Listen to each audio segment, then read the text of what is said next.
Star Trek Discovery will have its 5th and final season here in 2024. And with that said, should Discovery be retroactively set in the Kelvin timeline? I'm not going to get into the nitty-gritty here, but the general population, I would argue, isn't a fan of Star Trek Discovery. I do think a lot of people would be more willing to accept the show for what it is if it wasn't in the prime timeline and affecting prime timeline things. I can't even begin to predict how this show is going to end because it just has gone off the rails the last few seasons. But regardless how it began, how it is in the middle, and how it's going to end, I really do think people could come around to enjoying this show or understanding the show or just watching it for what it is if it wasn't in the prime timeline. I know I'm one of those people that it really bothers me that it's in the prime timeline because there's just a lot of issues with this show. I mean, right from the get-go from the show, they changed how the Klingons look, which make no sense. And I know the Klingons have changed over the last almost 60 years of Star Trek being around, but you get what I'm saying. Everyone likes the Klingons to have a certain look and how they looked like in TNG and DS9, etc. So for them to drastically change them where they look like Martian Manhunter or something, that was quite shocking. The whole show is all over the place. I have a few videos ranting about this show. But again, even with all my dislike for the entire show, I do think it would be better if it was placed in the Kelvin timeline because people would just be like,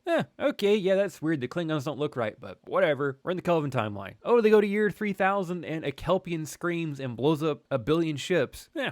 Okay, whatever. It's in the Kelvin timeline. Who cares? The Federation pretty much died. Oh, well, who cares? It's in the Kelvin timeline, right? Spock had a sister. Oh, well, okay, it's in the Kelvin timeline. Who cares? It just would make a lot more sense if they retroactively put it in the Kelvin timeline and people can really just accept it for what it is, and it wouldn't affect things that people hold very dearly, like the original series, TNG, DS9, Voyager, Enterprise, all the movies within that era. Even if you do love Discovery and it's your favorite Star Trek show ever, you have to admit how drastically different it is compared to other Star Trek shows or movies. And ultimately, it's pretty wild that Discovery is entering its last season and no one's talking about it. No one cares. I know some pretty big Star Trek fans and they haven't even watched season 4 of Discovery. And they really don't care at all to watch 4 or 5. And the only reason I watched season 4 is for I could talk about it here on YouTube and kind of complain about it because season 4 was probably the best season they've done somehow. It wasn't good, but it wasn't just as big of a dumpster fire as the first few seasons. So I'll give them that for whatever that's worth. But overall, the show just isn't my cup of tea, but I'll watch season 5 and I have to see it out at this point, right? But whatever, I do think this show would work a lot better if it was in the Kelvin timeline. People could accept it for what it is and not be so nitpicky about it. I do think that'd be a smart move for the overlords of Star Trek to make. I don't think it's going to happen, but hey, here I am suggesting it, right? Maybe it could happen one day. You never know. But let me know your thoughts down in the comment section below. And while you're down there, if you can like the video and subscribe to the channel, that'd be greatly appreciated. Until next time, guys, everyone have a great day. Thanks for watching.